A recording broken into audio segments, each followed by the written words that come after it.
samarihi ku anjeun wahai manusia nu keur dihitoban zaman Kangjeng Nabi di hareupeun Kangjeng Nabi, zaman sahabat di hareupeun sahabat, zaman tabiin di hareupeun tabiin, nu ngadengekeun ayat ieu zaman urang ku ari di hareupeun kula. Berarti unzuru hei manusia-manusia deuleu ku saraya kabehan ya mukhatabin, tapi deleuna lain ku mata ieu, di deuleu ku mata ieu mangan sakadar sakitu doang, tapi nazra itibarin deleuna maka pangdeuleu itibar yakni pangdeuleu itibar mah ieu melalui pikiran, melalui akal, melalui pikiran jeung tekan perakalan orang deuleu kuari make mata hati basiroh ngaranna neuleuna unzuru nazra i'tibari deuleu ku anjeun make pangdeuleu itibar, make pangdeuleu itibar teh make pemikiran jeung pertimbangan-pertimbangan akal deuleu ila samarihi kana buahna. Iza asmara di mana-mana buahan deuleu awwal ma yabdu mimiti keluar kaifa huwa kumaha sih bisa kos kitu pikir supaya mengarah kana ka maha kawasan Allah wayani datang ke asak pikir supaya nyaho kana ka maha kawasan Allah kaifa yaudu kumaha sih bisa babalik deuna.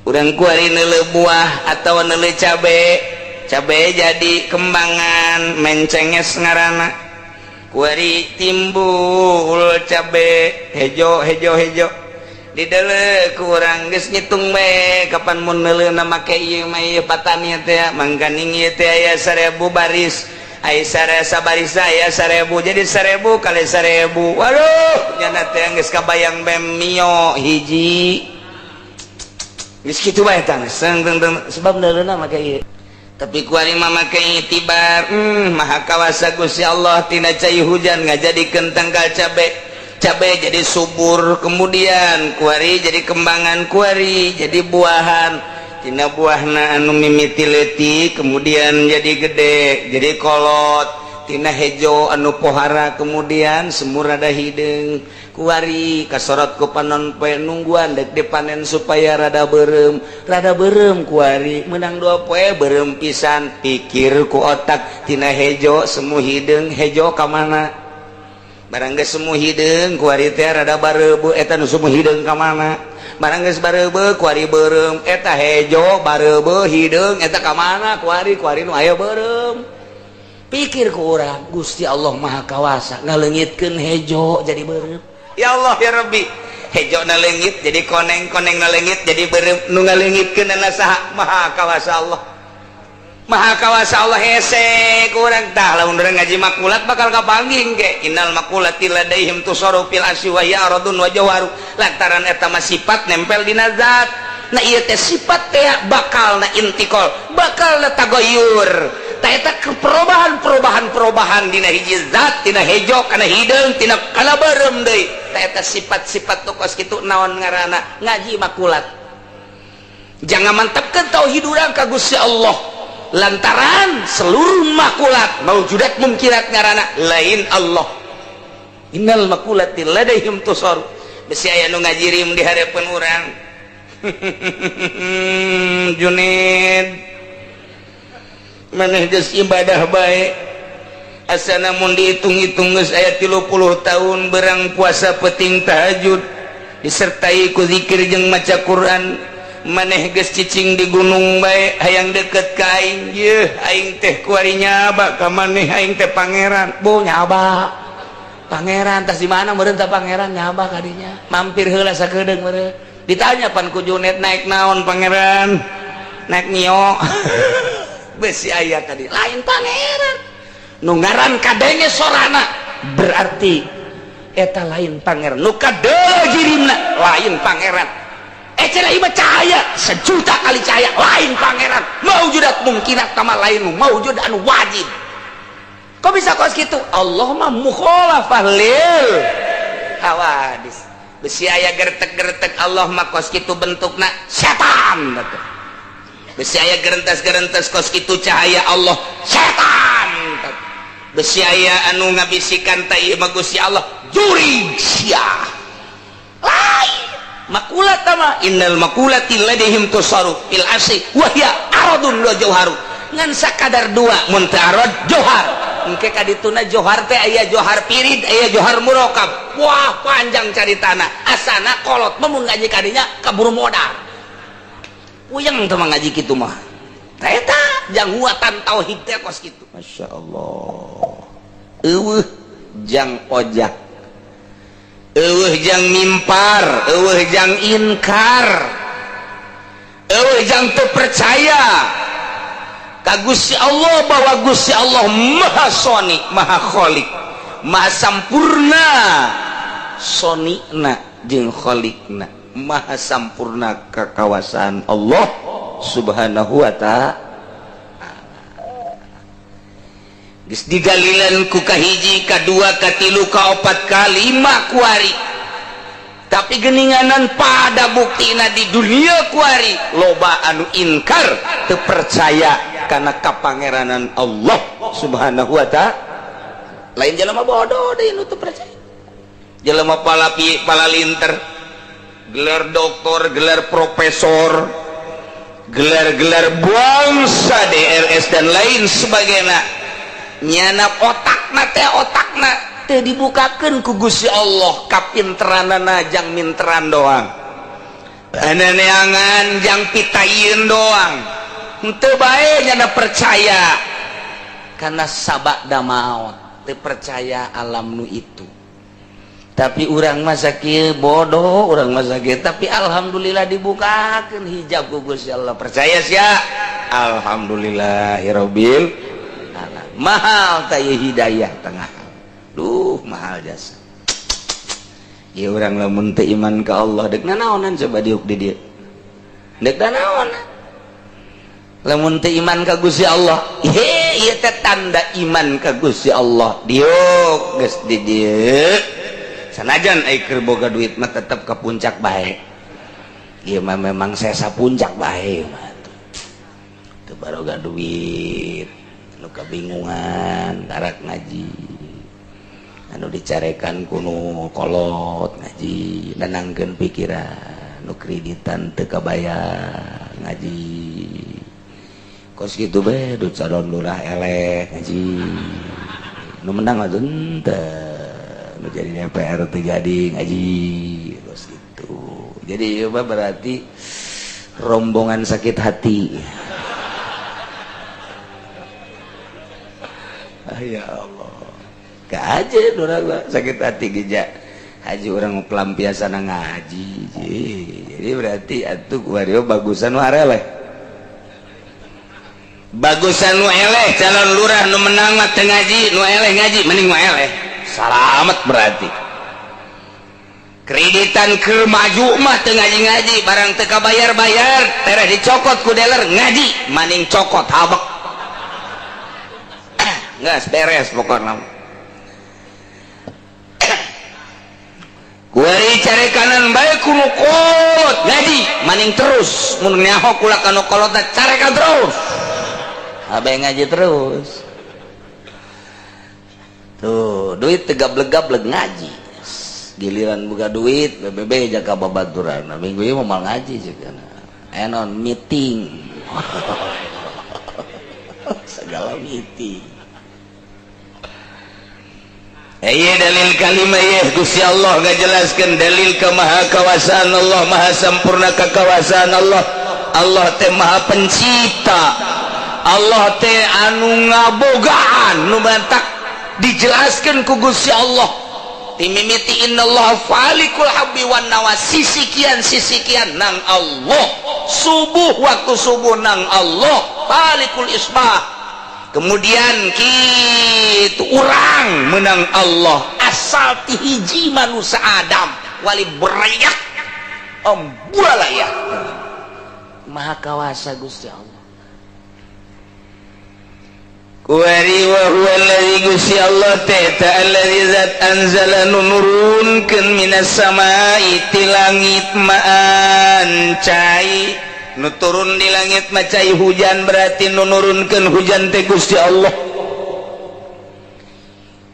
Carana Allah teh nyieun heula saab panas eta panas teh ngahiji ka laut di laut terus ku panas-panas na hawa naik ka luhur di luhur teh panas teh ngajadi mega sanggeusna mega teh ngabentuk tidinya cai laut teh ditarik ku mega ka kawasan Allah seperti kitulah naik ka luhur eta mega terus ngahideungan hideng geus pinuh ku cai tinggal dibedolkeunna deuk di mana kumaha Gusti Allah.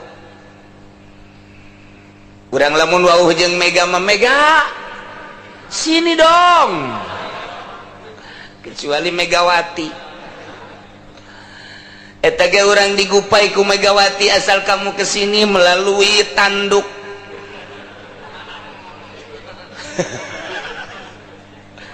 ayo mega narik nyedot cai laut set plak ngaha kawasa Allah aja cak mega teh aku ladek dikamanakeun ieu cak Gusti Allah angin sampaikan salamku. Oh blon teh mah di silitong atau mau kos gitu mah tuh. Angin cek Gusti Allah. Tiup kacikupakeun. Ditiup ku angin kacikupa war. Oh mega hideung jasa cenah tuh di Cikupa tuh deuleu tuh asana hujan tuh di Cikupa tuh kadeuleu ku urang. Set. Kulantaran aya nu hajat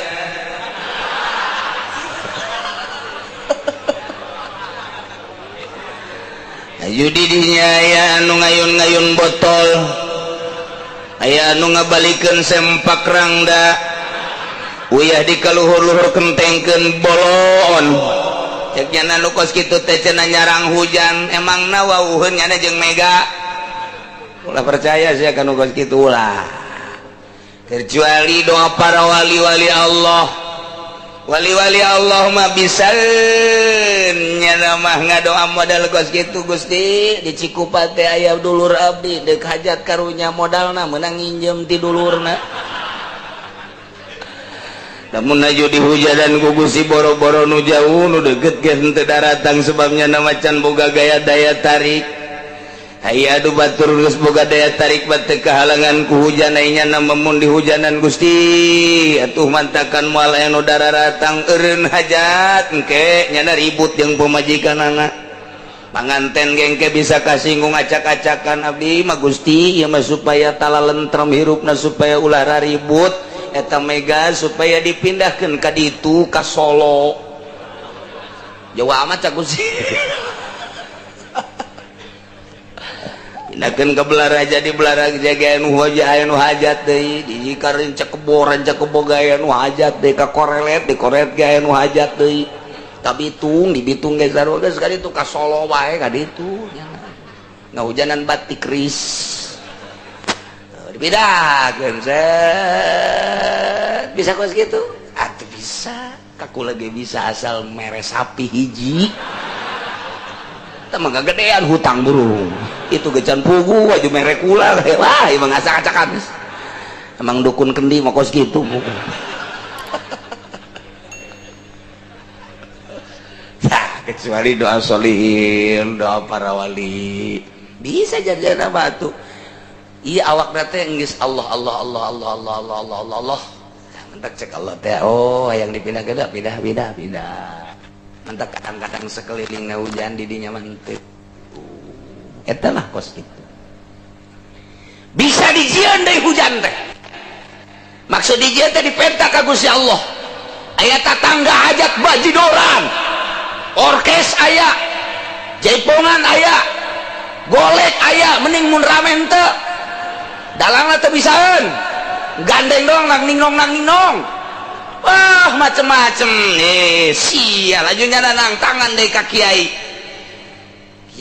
lamun encan nyeri-nyeri teuing mah teu meunang deui mani ngahindar bae ngan ieu mah geus loba nu kanyerian ya waing sia didoaan sia ya Allah ya Rabbi eta jelema ngalunjak lain ka abdi sapira abdi tapi ka Gusti ieu jelema ngalunjak abdi deuk masrahkeun ka Gusti cek Gusti aya karing onam cek nya da aing mah atuh geus deuk kahujanan bae ulah Gusti pancenah ka aing atuh pandang atuh sianya lain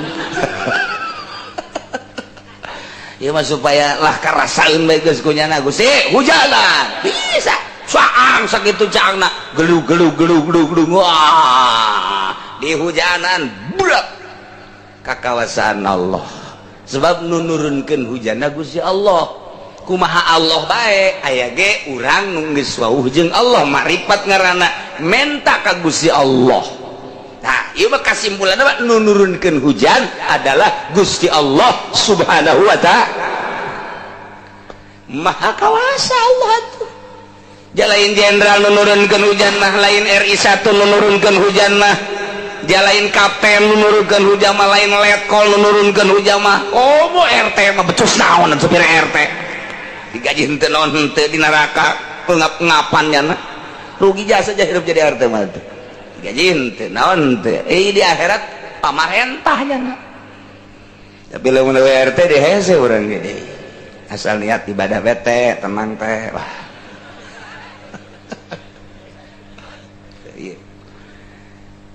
aya ge Imam Syafi'i teh mujtahid Imam Syafi'i moal aya 2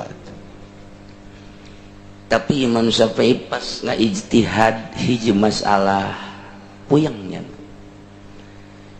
dikadiekeun lain dikaditukeun lain dimusyawarahkeun jeung ulama-ulama lain teu kabahas tetep aya nu teu kabahas ku Imam Syafi'i ge Imam Syafi'i ngadoa ka Gusti Allah ieu can terpecahkeun masalah teh aduh puyeng sapoe 2 poe seminggu 2 minggu sebulan 2 bulan Imam Syafi'i teh ngaijtihad hiji masalah teh teu kabongkar sama sekali sapantar Imam Syafi'i anu ilmuna teh geus langsung ti Gusti Allah 12 ban mah tabagas nu ilahar nyana mah geus macem-macem mujtahid atuh janjana mah talar Quran ge umur 12 tahun nyana mah wah geus jadi mujtahid teh jadi mufti teh jadi mufti umur 14 umur 17 tahun geus langlang buana ka unggal nagara Imam Syafi'i tapi aya hiji masalah teu kabongkar nyana tetep merenung bae si saha nu bisa ngabongkar masalah ieu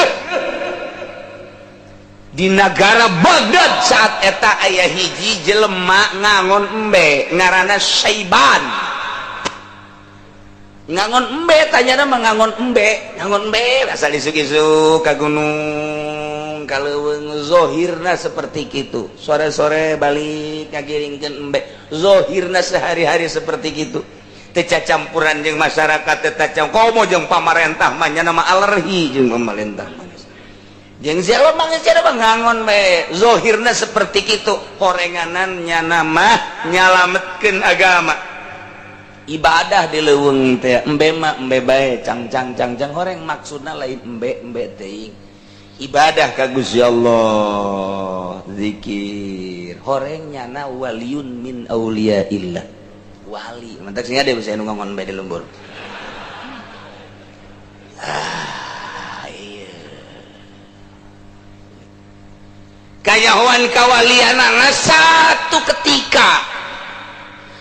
ketika hujan turun sehingga cai eueuh sanggeus teh cai eueuh jukut teh geus gararing embe ngarelel hayang nginum dahaga kadeleuna babaturan kiseban bebeja ka kiseban embe urang geus loba nu paeh ban cek jana ban embe aing paeh ban aing nginum paeh laporan deui ti dieu ban kambingku mati coba meureun ti Batak ya iya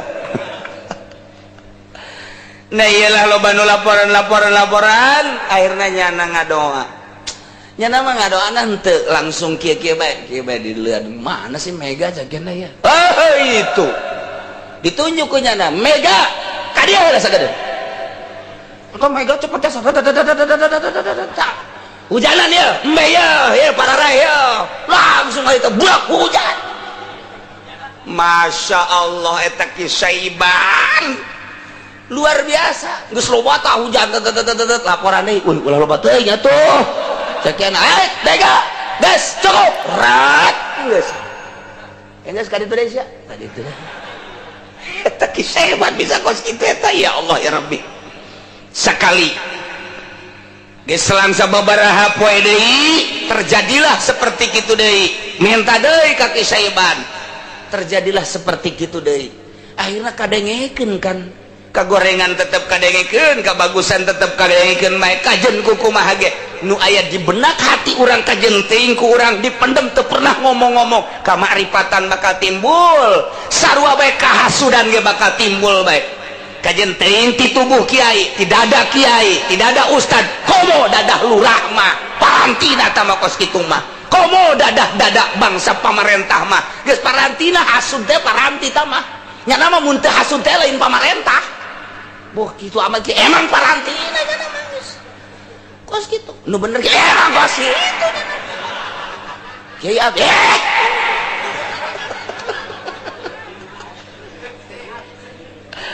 atunya lamun bala lener mah teu hasud teu sirik pidik atunya na urusan rakyat eta mah nya nama menerkam macan mun nyaho hayang nyaho ka macan tutul eta teu kabeh nu jadi macan-macan nu jadi mamacan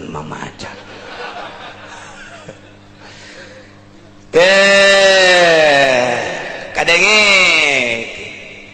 eta bagus jeung goreng dada urang teh hate teh kadenge bae ku batur kajen kukumaha ge kajen teuing urang jadi kiai ditutupan make udeng-udeng make sorban wayah hasud kanyahoan bae ku batur wayah ria kanyahoan bae ku batur padahal disumput-sumput kurang ngomongna urang ngomong sufi bae ngomongna ngomong wali bae ngomong kiai bae mapatahan bae wayah hasud kaambeul ku jelema kajen teuing urang nyumput bae kajen teuing kukumaha ahli ikhlas kanyahoan bae ku masyarakat sebab eta teh tadi sarapih-rapihna meuyeum tarasi sapeup babu sabagus-bagusna ngabubuy tarasi tetep kaambe bae urang keur leumpang budak bau belum tarasi jayung tah kaambe ku urang keur leumpang waduh opor ieu bangun wal ka mana sugan di ondang jeung teh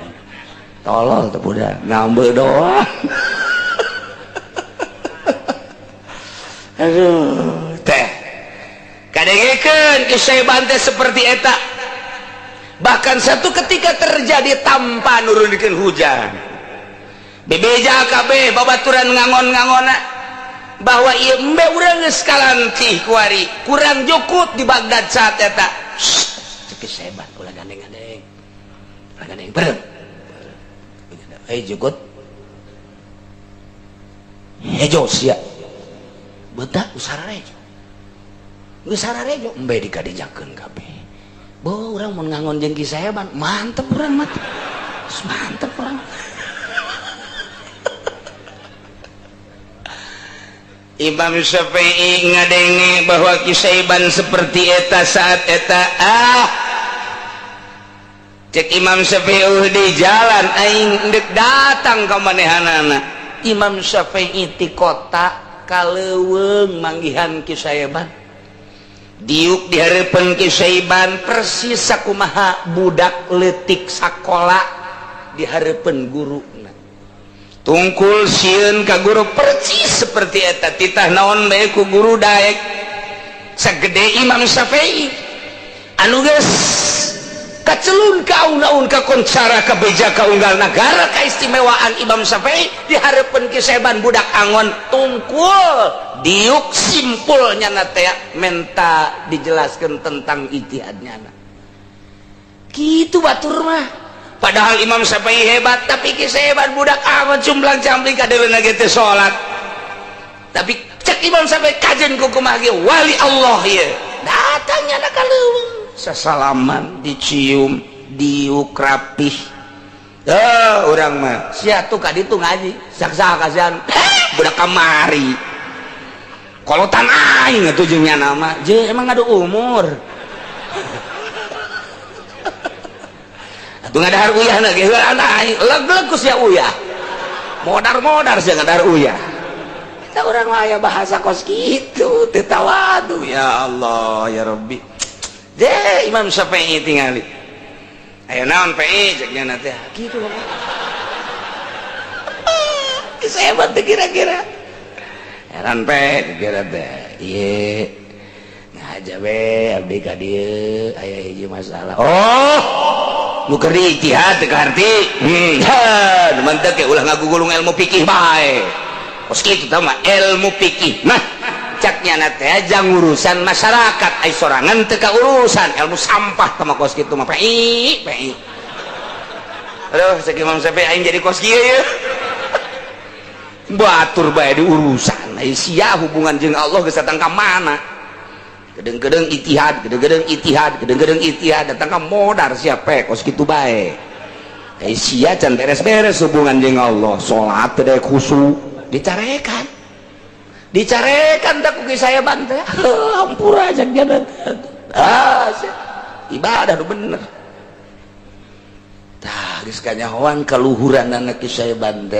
Ditebak ku manehna. Itihad eta. Jawabanana tak. Bahkan samantas eta sia bakal itihad deui masalahna anu. Sia ge bingung deui bae. Tah jawabanana eta. Waduh. Cek Imam Syafi'i. Pohara amat guys abdi mah cek Imam Syafi'i kajian urusan ijtihad mah urusan tamah fikih abdi mah bade guguru bae. Ayeuna ka mama. Ulah sebut mama aing. Sadek ngaguru mah gaguru bae heulanan. Usok ngamama-mamakeun segala abuya segala abah. Batur mah kos kitu. Orang malah lain, sadek ngaguru ka aing teh nyebut buya ka aing. Buya tuh sia ka aing. Oh, bayawak buaya.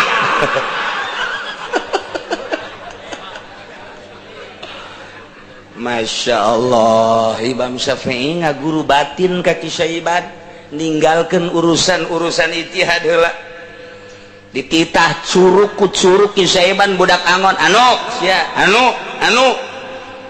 Imam Syafi'i lantaran cerdas langsung dengan cepatnya na usul ilallah. Tetapi awas sumputkeun ku anjeun. Ya. Ulah waka ka lembur cicing heula 3 tahun Imam Syafi'i teu amprok jeung manusia. Sakitu atuh ibadah teh. Bohong lain hayu boga hadis hiji 2 manggung. Beak di buleudaan bohong datang ka ongkek nya na kikituan bae. Ai hubungannya na jeung Allah teu beres. Hubunganna jeung amplop, jeung makhluk. Neraka teh kos kitu teh.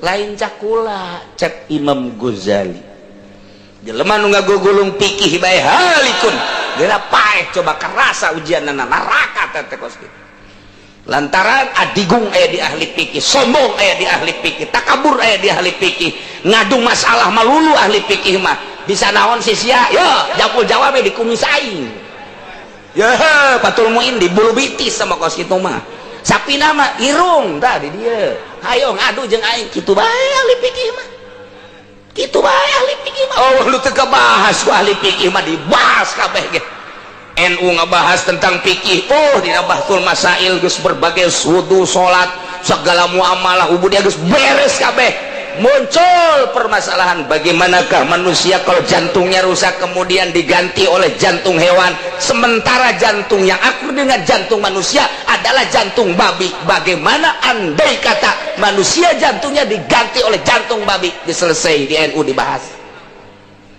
Bagaimanakah andai kata manusia tulangnya ini rapuh keputihan atau bagaimana sajalah yang jelas sudah tidak berfungsi lagi kemudian harus diganti. Yang akur adalah salah satu hewan yang akur dengan yang senyawa dengan tulang manusia adalah tulang uak-uak dan tulang babi. Nah, andai kata diganti dengan tulang babi, bagaimanakah hukumnya menurut fikih? Selesai dibahas oleh ulama-ulama NU waktu bahsul masail. Geus tinggal neulean bae teh kudu maca kitab, bari ngedeng ge bisa neulean clipping-clipping NU. Bagaimanakah donor darah? Bagaimanakah hukumnya donor mata? Oh, geus dibahas berbagai-bagai permasalahan. Nu kamari ieu dibahas tentang wakaf. Bagaimanakah kalau seseorang mewakafkan harta bentuknya adalah genteng, bentuknya adalah kayu, bambu. Bagaimana kalau wakaf itu bentuknya uang? Terus dibahas, selesainya segala rupa ge. Nu teu selesai. Dibahas jadi kitab lagi geus anggeus ieu. Geus, teta 6 tangan. Ieu gadu dalil, ieu dalil munazarah sampai mujadalah. Gitu kayaknya ti NU jeung Muhammadiyah. Muhammadiyah mah ku NU mah nanaonan Muhammadiyah di mana menang ngadu masalah jeung NU. Jeung NU teu pernah. Asa ulah kakula bae ulah sia ku aing mah teu bisa. Ki ada sadaratan deui ka aing. Geus moal dijawab ku aing mah ditakos sia ku aing. Geus selesai permasalahan teh. Tapi takabur nu aya. So asa aing doh hasil aing toh mun aing gitu narakat teh geus kitu teh kesianlah ku tasawuf ku ilmu batin supaya datang ka boga rasa aja aing mah teu bisa ngaji teh tuh ngeunaheun pan kos kitu. Waalaikumsalam. Naon ieu? Ieu kula nek nanyakeun masalah. Emang aing mah tangkal masalah. Ayo jeung aing sia ngadu masalah mah. Sombong. Tapi lamun ahli Allah, ahli sufi, abdi nanyakeun masalah. Wow, tuh bisa. Lain ka dieu nanya masalah mah. Ka dieu mah mawa udu. Kopi, masalah mah ka dieu. Tawadu ngaranna. Masyaallah. Ngeunaheun jeung ahli Allah mah. Tah ieu Imam Syafi'i gurunya na.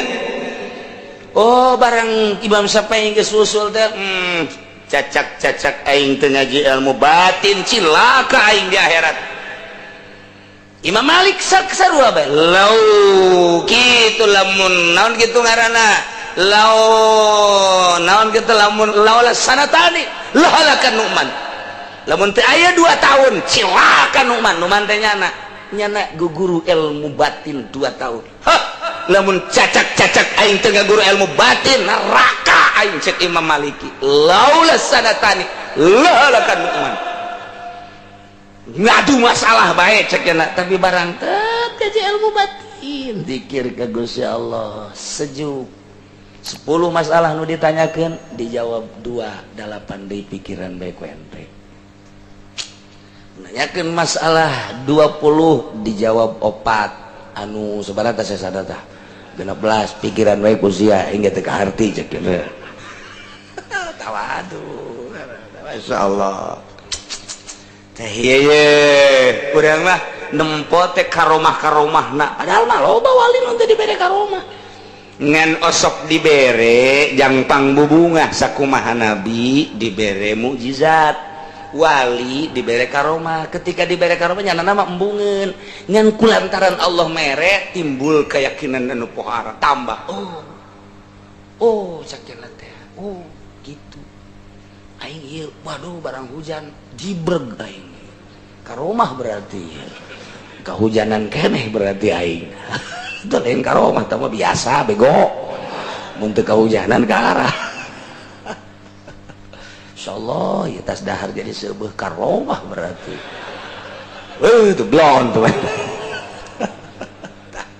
Iya Imam Syafi'i be guguru batin jadi jana teh udeng-udeng teh dibuka heula guguru ka tukang angon ya Allah ya Rabbi etalah bisa nambai hujan nang Allah kene lantaran geus wau jeung Gusti Allah kos kitu. Nah iyalah maha kawasa Allah, maha sempurna kekawasan Allah lantaran Gusti Allah teh alladzi anzala minas sabai ma'an nurunkeun hujan ti luhur langit melalui mega proses-prosesna turun hujan nah ieu dibahas ku ulama panjang luar biasa sehingga muaroboh antara ulama ieu antara ahli filsafat ulama fikih jeung berbagai-bagai ulama seperti itulah pembahasan-pembahasan para ulama tentang Allah nurunkeun hujan tetap kudu aya sabab musababna fa akhrajna bihi habbau nabata kulli syai' barang Gusti Allah geus turunkeun hujan Masya Allah ku sebab hujan teh Allah ngajadikeun jajadian berbagai jajadian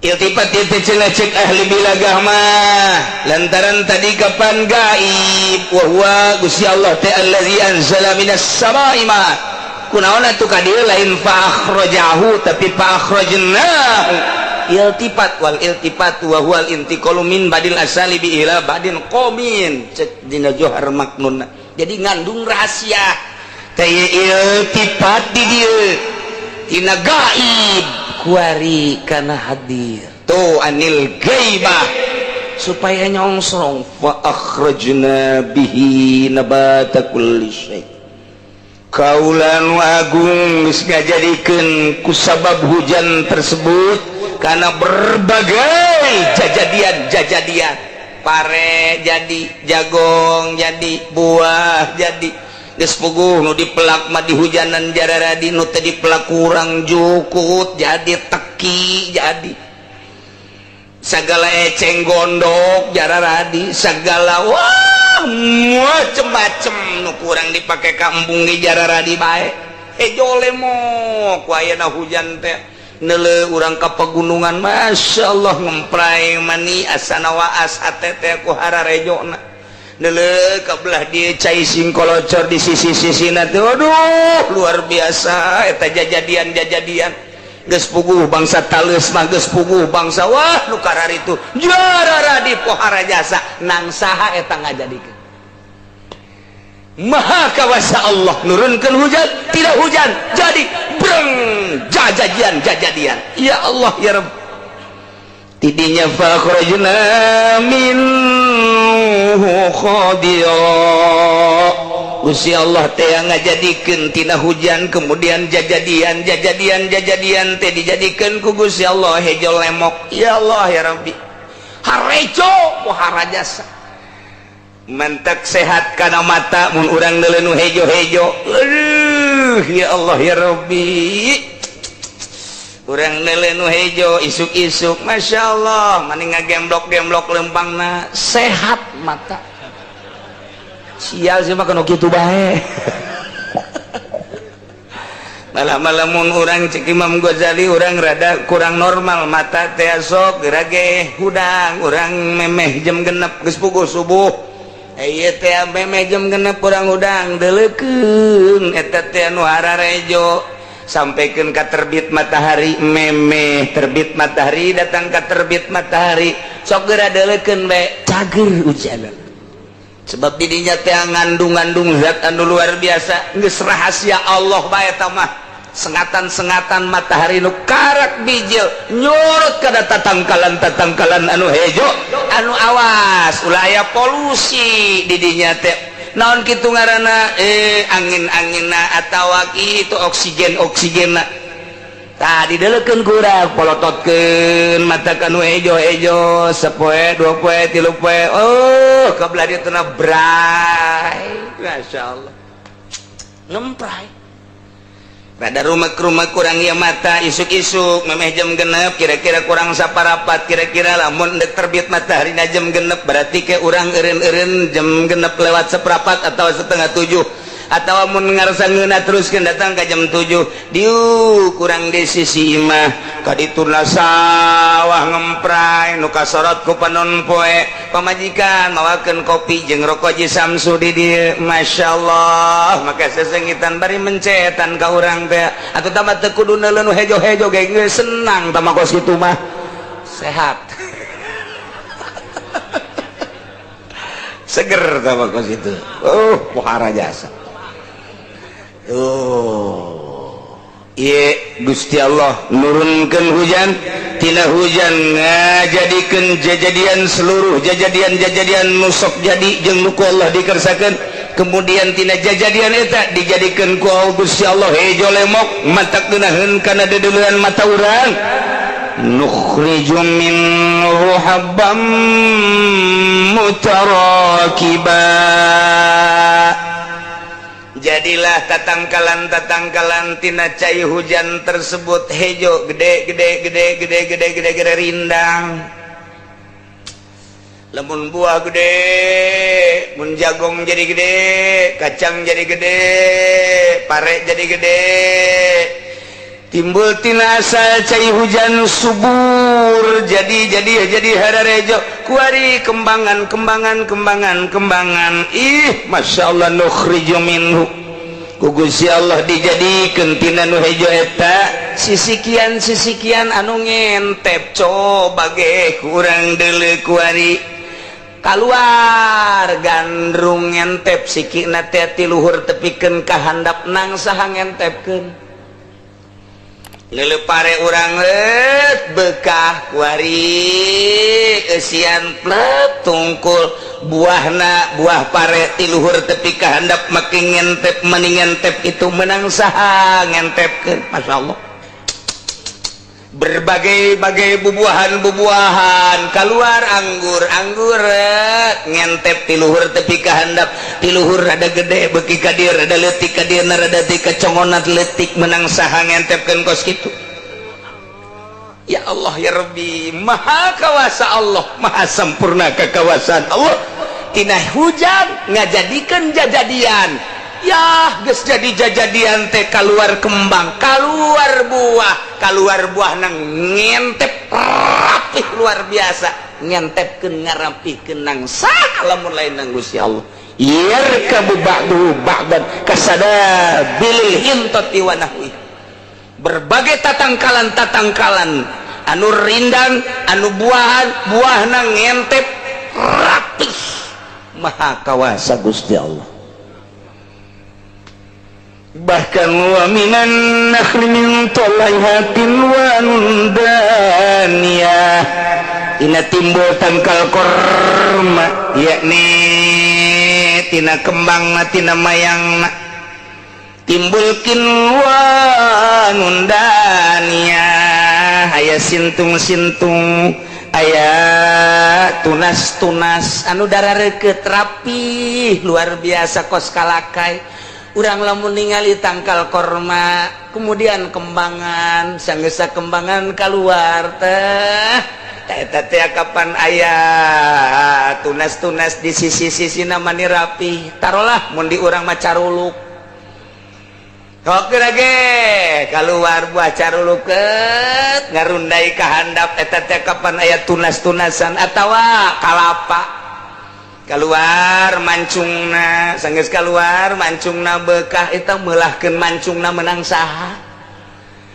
aya waktu tertentu nang Gusti Allah coba mancung keluar pek sanggeus keluar ke belah sanggeus belah keluar eta kembang kalapa naon ngaranna kembang kalapa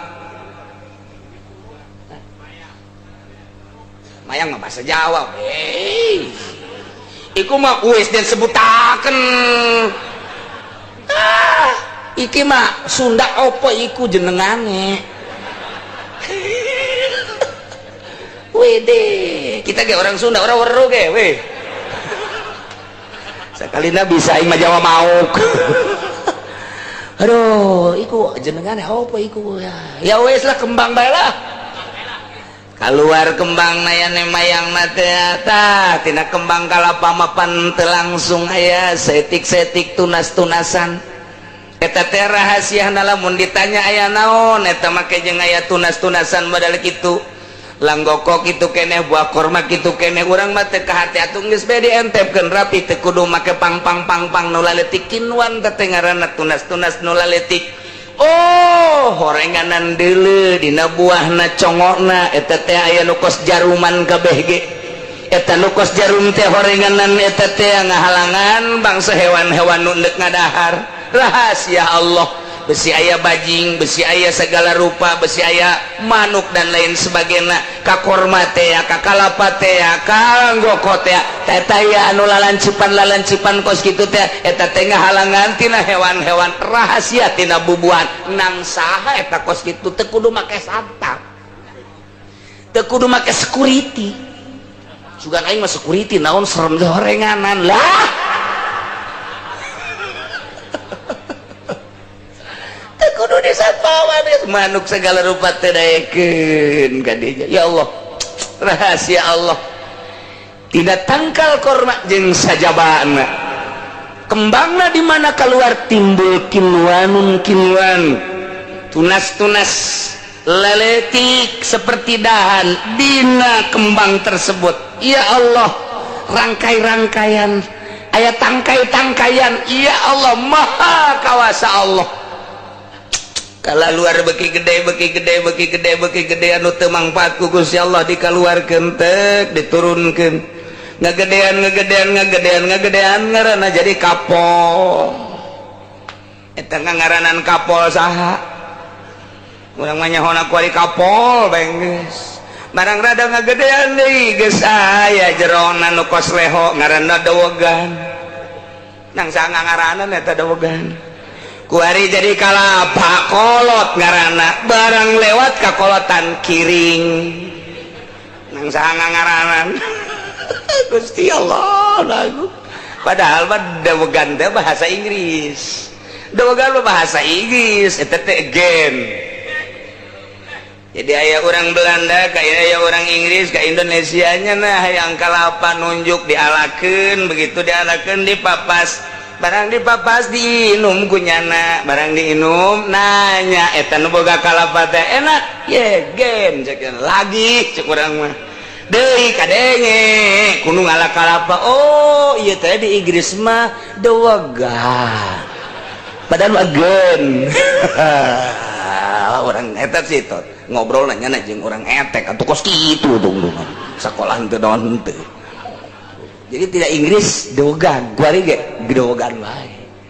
Nah, iya, geus jadi kapol, kuari jadi dawegan, jadi kolot, kuari jadi kiring. Nang saha ngaranna maha kawasa Allah.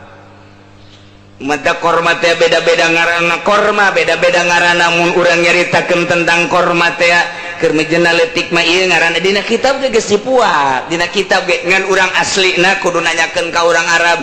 Kakarak muncul ieu ngaranna ngagedean ieu ngaranna terus bareubeu ieu ngaranna begitu asak eta ngaranna diorag da gengke lamun anu kitu baseuh ieu ngaranna lamun anu kering ieu ngaranna beda-beda.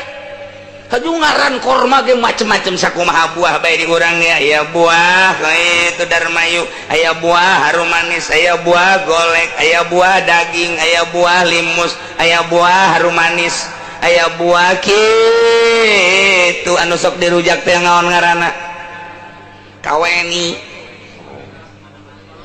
Wah geus segala ganda rasa, wah geus loba jasa teh buah teh, wah wahara jasa sarua korma ge geus kitu. Sarua maha kawasa Allah, tidak hujan timbullah aya buah korma ngaran nu beda-beda. Di urang aya buah darmayu, aya buah harum manis, aya buah wah macem-macem. Masya Allah. Malah mah kuari maya buah anu amis jasa ngaleuwihan ti buah segala-gala ngaranna buah gitu nu anyar menang memproduksi Thailand teh disebut ngaranna lain buah gincu, lain buah si mana lagi, lain buah gedong lain eta teh buah kongkong gitu naon. Ih bontong siapa. Masya Allah, itu buah jasa tapi teka beli montong hayang. Ya karim, iyalah sahanunya Gusti Allah maha kawasa Allah, maha sempurna kekawasaan Allah. Masya Allah. Wa jannatin jeung Gusti Allah nyeun kekebonan-kekebonan aya akhrajna bihi jannatin Allah ngaluarkeun tina hujan teh kekebonan-kekebonan yakni min anabin kebon anggur anu ngareui tangkalna jannat. Mun urang deuleu kebon anggur di Korea, luar biasa. Mun urang deuleu kebon anggur di Australia, luar biasa. Ulah ge harita deuleu di Australia mantap pibetaheun luar biasa. Pohara. Emang di mana ke Australia? Tah deket Citra. Lantaran di Australia mah pohara jasa eta teh kebon anggur kebon anggur kemudian dipetik dibawa ke kota diproduksi jadi minuman keras jadi mabok anggur teh itu kurang puas jeung pabrik teh lah kuari maka Indonesia meuli tanah di urang sekian hektar nyeun nyana produksi tuh di Cangkareng deuleu pabrik bir di berbagai-bagai lamun nyaman dek ngaharamkeun kana pabrik kana minuman atuh geus bae pabrik da bae ulah aya izin abe babari ieu mah nu mabok tangkep ajo ditebus mahal nebusna atuh itu na bae hese-hese ya negara urang mah negara agamais tapi henteu kitu pan je aya kontribusi mantep ke bupati, ke gubernur, ayo guys, leg-leg baik guys, gusia guys, tuh, ya, iya, jannati min a'nabin anggur, anggur gaya anggur nu berem, aya anu anggur hejo, aya anggur semu hideung, aya anggur hideung, anggur Australia nu bagus teh, amis luar biasa hideung ditilu ku urang Bandung. Diplak di Bandung bibit nama asli menang ti Australia diplak kuari di Bandung timbul hararideng barang di dahar hasem disebut be anggur Bandung. Masyaallah menang saya tak ke kawasan Allah kok bisa hasem bae taneuhna maha kawasan Allah melak cabe ge beda antara cabe Tangerang cabe Serang cabe Pandeglang beda dipelak deui ku ari di Tegal di ditu dipelak deui ku ari di Jawa Tengah tandingkeun jeung Tangerang cabe paling hebat sadunya cabe Tangerang lagi di Pasar Kemis lagi di Sukamantri eta geus hebat jasa bae geus ta sadunya bae geus hebat istimewa teh mah cabe teh sebab cabe Sukamantri mah tuh dipelak nu dipelak di itu didayat di kitu gelam terus kabelah di Cilongok lamun datang cabe eta ka ditu ka Jakarta nu sejen titah mundur ada panglima cabe masuk hebat jasad itu boleh tanding coba ge tanyakeun coba ka induk ka ditu Jakarta cabe Pasar Kemis nomor 1 di dunia nu ngahebatkeun aing we geus nu ngahebatkeun lah lantaran cabai Cilongok mah cabai Pasar Kemis nu aya di Gelaman nu aya di Pasar Kemis beda rasana teh eta mah cabai ngeunaheun ngeunah jasa teh mah cabai teh tanyakeun ka santri-santri Cilongok nu kazamanan zaman cabai tanyakeun gitu tanyakeun zaman abah kula lamun di dieu keur bojona ceuyak cabai nu bagus tadi surtil nu kelas KW 1 KW 2 KW 3 nu akhirna dibikeun ka santri masalah artinya dibikin ke santri kumaha ta santri indahoy emang gua gitu santri ya masak luhurna ditendenan cabe ajo nyenang nyambel cabe ajo nyayur cabe eta lamun teu ngeunah moal kos kitu tanyakeun ge santri baheula daharnya na coelna coel cabe sambalna sambal cabe atuh lalab cabe eta ku hebat jasa cabe ya Allah nya hebat nyauh deui tapi bener eta kos kitu teh bener lain alagaan dia tanyakeun ge ka santri baheula nu mantak nyana sakali dahar 2 kali dahar 3 kali dahar geus embung kunaon ngisingna hese sagala panas aduh eta lalakon santri baheula Masya Allah pohara jasa indah jasa ngeunah jasa geus pokona mah eta lamun musim cabe musim kacang sarua usim kacang teh KW hiji KW 2 KW 3 dijual teh. Nah anu kences teh naon ngaranna? Naon teh dibikeun jual loba jasa pan masyarakat kabeh boga teh kasantrikeun santri kabeh. Ngulub kacang dahar kacang coel kacang atuh segala rupa kacang sapoe 2 poe ngising geus teu kuat datang ka tempat ngising di jalan kene ser raja eta santri raja santri mentak milik santri mah kos kitu mun loba teu katahan mun eueuh danggarateun emang tiba heula nya mah kos kitu datang ka kuari kitu bae. Nang saha eta nang Gusti Allah jannatin min anabin anggur-anggur wa zaitun jeung tangkal zaitun warumana jeung tangkal anggur. Wah berbagai-bagai ieu mah Al-Qur'an ngajelaskeun sakitu teu kudu dijelaskeun kabeh cek Gusti Allah lantaran sok geura wari nu aya di kebon diurang dangdeur aya di kebon bisa kurang ditambahan warumana wadang dera ya dangder didinya ya jagong dino ya di kebon-kebon beong sudah jannatin teh kebon-kebon esok aya di kebon kacang panjang kacang tanah jagung wah berbagai-bagai eta nu carita di pasar Kemis bae kuari indit kasepatan kabelah ditu. Nah di sisi-sisina aya kucai nu bakal ngabaukeun kana kelek teh ya aduh macem-macem aya lobak sabangsa temah tadinya bangsa berbauan bae iya kucai aya lobak baheula makan daerah sepatan hungkul kebelah ditu ka Pak Haji palawija kangkung teh genjer teh rapi di ditu can kaserang ku urang Cirebon maka dia barang kaserang ku urang Cirebon lain di sepatan bae nya mah kuari tuh dietek dia bisa melakangkung dicayur bisa melakangkung kumaha nyana bae diurus kunyana dengan berbagai otak akal jeung ilmu. Nah kita menang saha eta iyalah menang Gusti Allah wa jannatin min a'nabi wa zaituna war rumman dan lain-lain sebagainya wa jagonga wa dangdeura wa kacang panjanga wa naon deui geus kadinya mah wa DLL.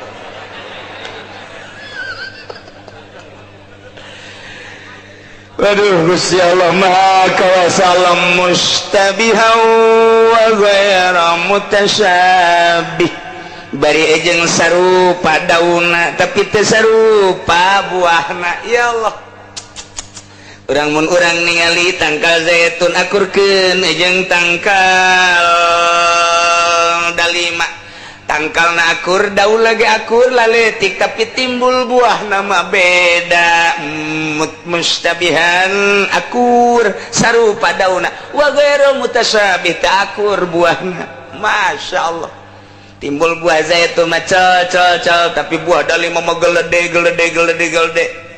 kekawasaan Allah aya nu akur tangkalna teh akur buahna aya nu akur buahna teh akur rasana ya Allah ya Rabbi aya anu teu akur buahna tapi akur rasana Gusti Allah nu agung teliti sebelum membeli bakal katinggali kurang ke maha kawasaan Allah aya anu akur tangkal teh akur buah aya nu akur buah teh akur rasa aya nu teu akur rasana akur buahna maha kawasa Gusti Allah. Lamun urang ningali aya buah oyong buah oyong belah dieuna deui aya anu kitu melak nu panjang teh teh nu kos orai naon ngaranna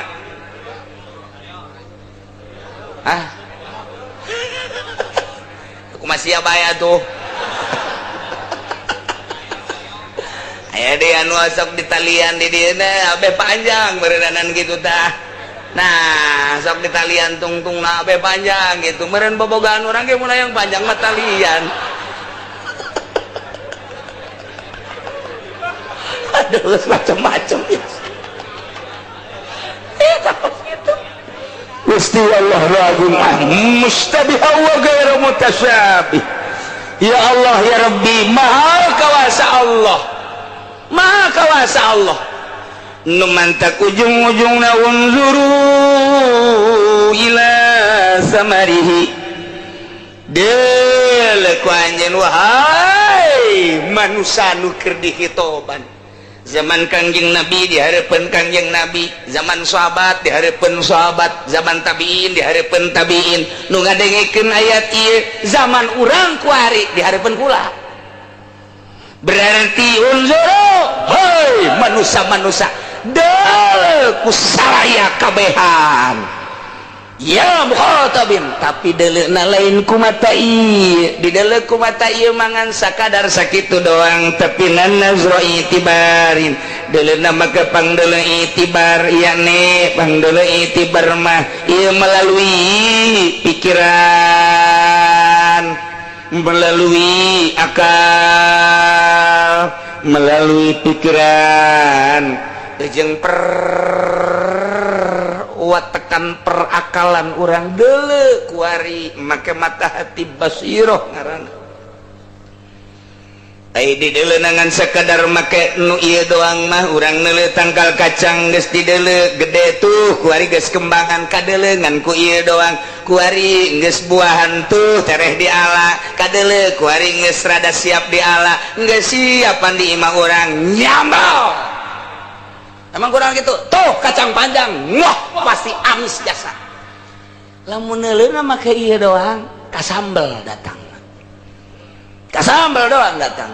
Urang ka kebon deui kuari mah deh, kuari tangkal jagong, geus gede-gede kuari kembangan teh, kuari aya timbul tah geus aya solengan. Kurang dicoba ku petani teh di deuleu can diala ngan disoekeun doang saeutik teh eueuh geus pepak caknya teh ieu mah teu okos untun nini diala ku nyana disoekeun pepak tuh can ngancar pepak tungtungna cak petani teh saminggu deui mah ieu teh pepak datang ka dieu tah geus siap-siap bae datang ka waktuna dipanen ngahurungkeun sana ngurup mun neuleuna make eta datang ka beuteung doang beres di dahar datang ka beuteung isuk-isuk porocot jumbo nu menang cek jumbo mantep jasa ieu mah rasana rasa kacang cek nyana teh didoakeun ku jumbo mun neuleuh make ieu datang ka dinya doang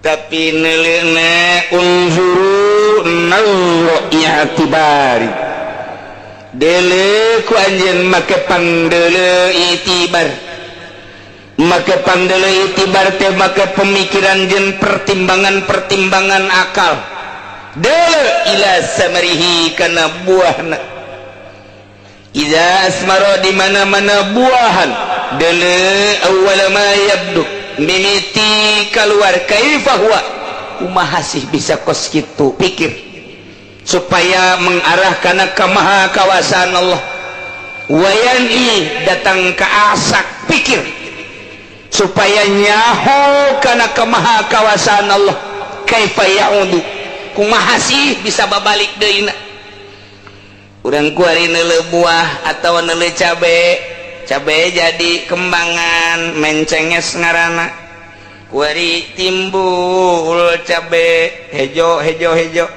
di deuleu ku urang geus ngitung we kapan mun neuleuhna make ieu mah ieu patani teh mangkaning ieu teh aya 1000 baris aya sabaris aya 1000 jadi 1000 kali 1000 waduh nyana teh geus kabayang bem mio hiji geus kitu bae tang sebab neuleuhna make ieu tapi kuari mah make itibar maha kawasa Gusti Allah tina cai hujan ngajadikeun tanggal cabe jadi subur kemudian kuari jadi kembangan kuari jadi buahan tina buahna anu mimiti leutik kemudian jadi gede jadi kolot tina hejo anu pohara kemudian semur rada hideung kuari kasorot ku panon poe nungguan dek dipanen supaya rada beureum kuari menang 2 poe beureum pisan pikir ku otak tina hejo semu hideung hejo ka mana barang geus semu hideung kuari teh rada bareubeuk eta nu semu hideung ka mana barang geus bareubeuk kuari beureum eta hejo bareubeuk hideung eta ka mana kuari nu aya beureum pikir ku urang Gusti Allah Maha Kawasa ngaleungitkeun hejo jadi beureum Maha kawasa Gusti Allah. Kamari mah eta teh budak keur can dikawin ku aing mah parawan keneh barang ku ari dikawin ku aing leungit ka parawanana maha kawasa Allah. Ka mana eta parawana leungit? Sia mah kadinya bae tolol. Eta ge sarua maha kawasa Allah eta. Hayang balik deui jadi parawan engke di sorga ku ari mah moal bisa kajenting di kaput ge endahan mangpet kajen hukuman. Moal bisa. Leungit eta maha kawasa Allah. Ya Allah ya Rabbi, hejo na leungit jadi koneng, koneng na leungit jadi beureum nu ngaleungitkeun na saha maha kawasa Allah. Maha kawasa Allah hese kurang tah lamun urang ngaji makulat bakal kapanggih ge. Innal makulati ladaihim tusaru fil asyi wa ya aradun wa jawaru. Lantaran eta mah sifat nempel dina zat. Nah ieu teh sifat teh bakal na intikal, bakal na tagayur. Tah eta perubahan dina hiji zat, tina hejo kana hideung, tina kana beureum deui. Tah eta sifat-sifat tukos kitu naon ngaranna ngaji makulat. Jangan mantapkeun tauhid urang ka Gusti Allah. Lantaran seluruh makulat maujudat mungkirat ngaranna lain Allah. Innal makulati ladaihim tusar. Besi aya nu ngajirim di hareupeun urang. Junid maneh geus ibadah bae asana mun dihitung-hitung geus aya 30 tahun berang puasa peting tahajud disertai ku zikir jeung maca Quran. Maneh geus cicing di gunung bae hayang deket ka aing. Yeuh aing teh kuari nyaba ka maneh aing teh pangeran. Bu nyaba pangeran tas di mana meureun teh pangeran nyaba ka dinya. Mampir heula sakedeung meureun. Ditanya pan ku Juned naik naon pangeran? Naik mio. Besi aya ka dieu. Lain pangeran. Nu ngaran kadenge sorana berarti eta lain pangeran. Nu kadeu jirimna lain pangeran. Cenah ieu cahaya sejuta kali cahaya lain pangeran. Maujudat mungkinat kama lain maujud anu wajib. Kok bisa kos kitu? Allah mah mukhalafah lil hawadis. Besi aya gertek-gertek Allah mah kos kitu bentukna setan betul. Besi aya gerentes-gerentes kos kitu cahaya Allah setan betul. Besi aya anu ngabisikan ta ieu mah Gusti Allah jurig sia. Lain makulat mah innal makulati ladaihim tusaru fil asyi wa hiya aradun wa jauharu. Ngan sakadar dua mun teu arad johar. Engke kadituna johar teh aya johar pirid aya johar murokab. Wah panjang caritana. Asana kolot mah mun ngaji kadinya kaburu modal. Puyeng teh ngaji kitu mah. Tah eta janguatan tauhid teh kos kitu. Madak lamun jelema nu geus ngaji tauhid mantap keur zikir aya kerenek-kerenek dina hate aing Allah datang curiga.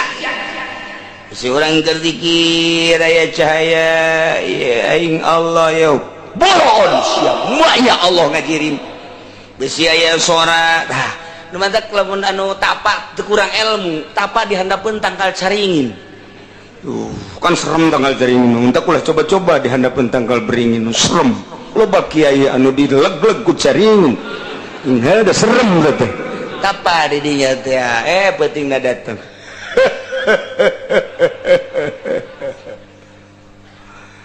Iya aki datang di Gunung Kencana kadi ngadeng aya anak king di dieu keur tapa. Hayang naon hidup teh tapa di dieu teh keris. Tuh cokot di handapeun batu milik anjeun teh. Ya. Aki mangan sakadar ngabejan rek balik deui ka Gunung Kencana. Datangnya ka handapeun batu. Je. Dia teh orang cokot ulai orai aja ya mah. Oh asana dicokot ngegel ya. Ipan petunjuk apa lain ya kos kieu. Asana ieu mah nyoretan deui. Wah teu beres ieu betul. Moalah batal nya eta. Cokot pae hirup cokot. Tah eta wae dijurig nu datang teh lain pangeran lain. Pangeran kudu kos kitu. Eta cara Kangjeng Nabi Musa di Gunung Tursida teu nganyatakeun nyana neuleuh pangeran. Ngan mukalamah jeung Gusti teu bisa nyaritakeun nyana ge engke bae cenah di akhirat. falamma tajalla qarra sa'iqah. Wah atuh Kangjeng Nabi Musa ge barang tajalli Gusti Allah di anjeunna harita di Gunung Tursina ngajungkel kapaehan Kangjeng Nabi Musa, gede Kangjeng Nabi Musa kapaehan langsung huda cek Gusti Allah, wa ma tilka biyaminika ya Musa, naon wae di leungeun anjeun Musa. Pertanyaan ngan sakitu dah. Jauh ku Kangjeng Nabi Musa, hiya asaya tawakkau biha wa ahutsu biha al-ghanami. Cek Gusti Allah panjang amat ngajawabna ieu mah nanya ge. Naon udah leungeun anjeun kok panjang amat. Ku ngeunah-ngeunahna ngomong jeung Gusti. Abdi jadi panjang cerita. Nikmat ngobrol jeung Allah teh sehingga ditanya satu pertanyaan nggak jawablah terus bae. Kos urang ditanya ku bebene, kakak jalan mana? Tadina menuk jalan haro, paju jalan tukang. Aya sumur di dinya teh, atuh ngagilak deui ka belah dieu. Oh belah dia aya pagar aja nama kaharep deui. Bae alhamdulillah salamet. Bae panjang amat si budak. Kuna eta nikmat lazat ngomong neuleuh bingir teh. Walah masyaallah. Sia mah geus kadinya bae.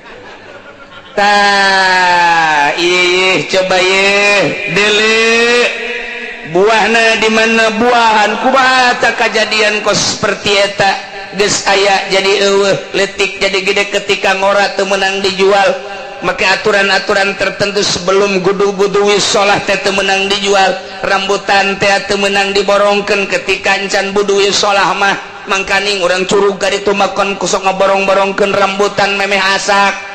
Nah iya cilaka atau buah atau nangka masih keneh nangka teh kitu encan jadi nangka naon tangarana.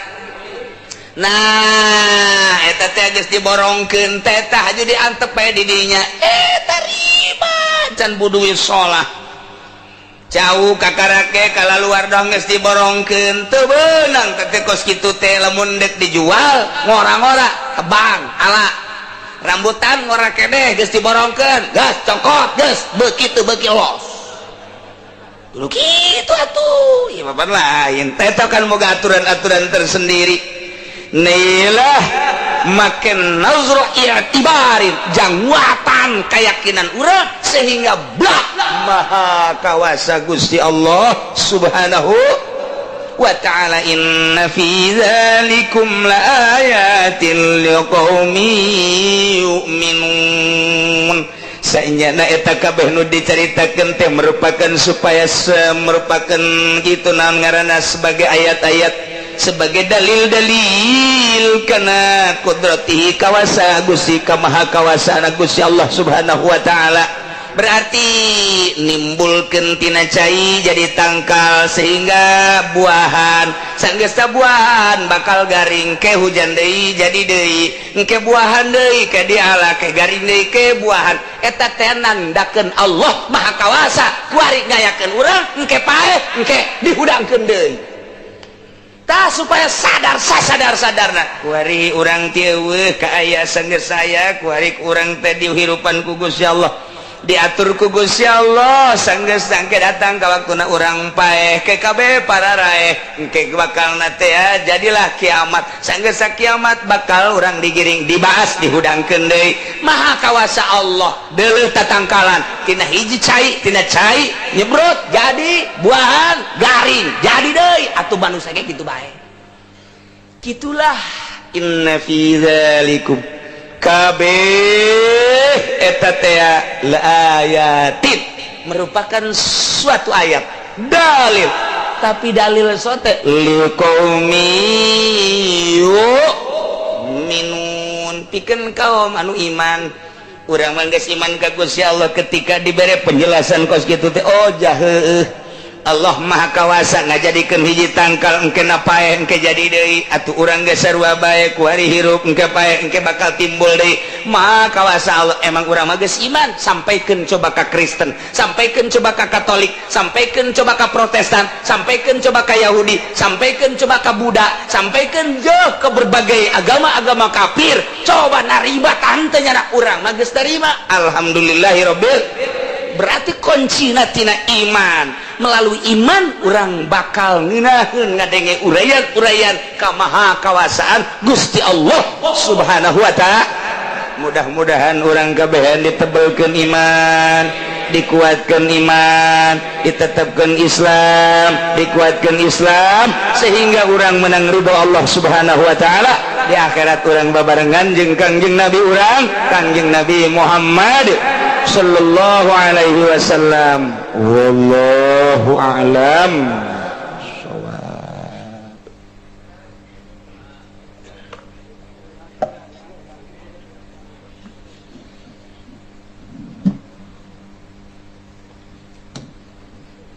A'udzu billahi minasy syaithanir rajim. Bismillahirrahmanirrahim. Wa qala ashabus sayr dan wajazab berang-berang kangan doane sejarah fuma amara kari-kari marenta so Ubaidullah ki Ubaidullah ibnu Ziyad ang putaran ang Ziyad min farihi saking muterkan Sayyidina Husain dirasi kalawan sirah kalawan muterkan min farihi saking muterkan anak Ubaidullah bin Ziyad gitu dirasi kalawan sirah Sayyidina Husain.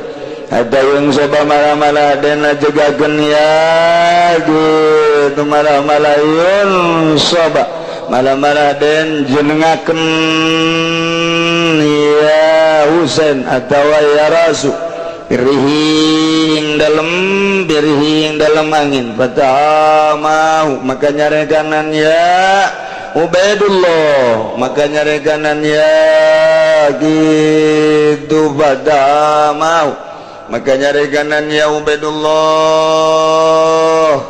aksarun nasi ing Ubaidullah maka nyari kanan ing Ubaidullah sabab aksarun nasi agak manusia faqama rajulun maka ngada sapa wong lanang yuqalu lahu tariqunul mubarak kadanaran lahu kadara sabab tariqan putar rangkun mubarak bal wal masyumul mal'unul mazmum balik tawi iya Ubaidullah iku al-masum kang den alaken al-malun kang den laknat al-mazmum kang den cacat wa qawarahu maka muteraken ya Ubaidullah ing kitu faqawarahu maka muteraken ya Tariq ing Ubaidullah wa nasabahu lanan jenengaken ya Tariq itu ing Rasul bibabi waladi Ubaidillah bin Ziyad kalawan lawang walad Ubaidillah bin Ziyad wa nadalan nyelukya tarik pinasinggal manusia sumajamahum gari-gari ngumpul wa sumajamahum gari-gari ngumpul ya tarik itu hum ing nas fil masjidil jami' dalam masjid jami' wa khataba bil khutbatan la yahilul muslimin zikruha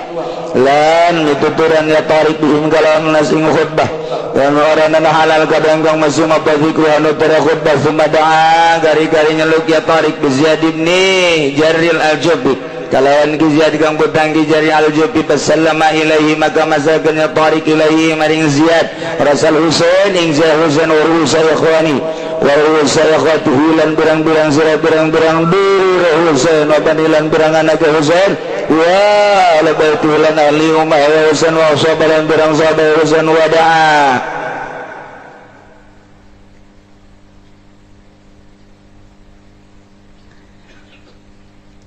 sanggeusna Sayyidina Husain dibunuh kamari geus dicaritakeun sababaraha versi di dia ahlus sair ahli sejarah menyatakan bahwa akhirna Ubaidullah bin Ziyad marentahkeun supaya hulu na ieu diputer-puterkeun. Masya Allah hatta sababri sehingga dijadikan dijedengkeun di luhur supaya kanyahoan katebak angin diputerkeun melalui angin abeh kanyahoan ku jelema ku benci-benci na ka Sayyidina Husain. Tiba heula seperti kos kitulah keayaan manusia ku Allah geus diatur yang memperkuat keimanan manusia. Akhirna nyegah kaki Ubaidullah seseueurna manusia ngalarang seperti eta idinya nangtung seorang pemuda nu dingaranan Tariq Ibnul Mubarak. Ciki Tariq pendapat Ubaidullah sangat kejam, tidak manusiawi, al-mas'um, al-mal'un, al-mazmum, menggorengna manusia terlaknat dan tercela. Ulah dilaksanakan. Torik langsung tampil, malah manehanana anu langsung nyekel ka Ubaidullah. Ubaidullah na nukunyana dibabet-babetkeun, diputar-putarkeun. Terjadi luar biasa saat Karbala harita, di Karbala harita. Kemudian atuh ayeuna maki Torik langsung nyokot sirah Sayyidina Husain, ditundun ku ayeuna di waladi Ubaidillah bin Ziyad, di bab walad Ubaidillah, di bab teh di lawang. Kemudian ayeuna ngaopenbarkeun nyeluk ke seluruh manusia. Coba seluruh manusia kumpul di dia ya, fil masjidil jami. Masjid jami teh lawang-lawangna kan aya ngaranan kos di Madinah, bab Jibril, bab Nisa, tihang-tihang di raudhah hiji-hijina tihang eta kan aya ngaranan. Tah ieu ge sarua saat eta ngaran salah satu lawang adalah bab walidi Ubaidillah. Melalui lewat etalah langsung dibawa sirahna, kemudian manusia titah karumpul aju ki Tariq Ibnu Mubarak khutbah. Cuman khutbah ieu teu halal dicaritakeun ulah, sebab ieu khutbah dahsyat jasa untuk meredam muslimin muslimat selanjutnya di dunia. Sepakat seluruh ulama khutbah ieu teu meunang dicaritakeun, sebab ia khutbah luar biasa memicu peperangan anu dahsyat ka ditu untuk membalas kematian Sayyidina Husain. Lamun tadi perang Sayyidina Husain mah ijtihad, tapi lamun selanjutnya mah bakal timbul tina nafsu bakalna mendak diredam, teu meunang. Tek khutbah ki Tariq Ibnu Mubarak saat eta di Masjid Karbala diredam ku ulama, teu meunang dikaluarkeun. Tekna aya teu meunang diberitakeun. Ulah hayang nyaho, teu meunang hayang nyaho. Aya ge di kitab-kitab sejarah begitu dibuka, wah ieu mah khutbah pohara jasa. Bakal moal eureun-eureun lamun urang nuturkeun khutbah eta kana peperangan anu dahsyat, mentak diredam. Teu meunang, tama. Hanya orang-orang tertentu lah anu nyaho. Tidinya geus beres baca khutbah, sumada'a bi Ziyad ibn Khar al-Jufi, manehanana manggil Ziyad.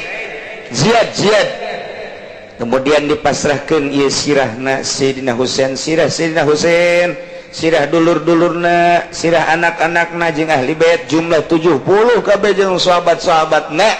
Na ieu dipasrahkeun. Sirah hungkul dipasrahkeun sirah. Masya Allah 70 sirah. Ya Allah ya Rabbi. Nah di dia wada'a bi Ali bin Husain, tersisa anak Sayyidina Husain ngarana Ali nu teu ilu perang. Wallahu a'lam.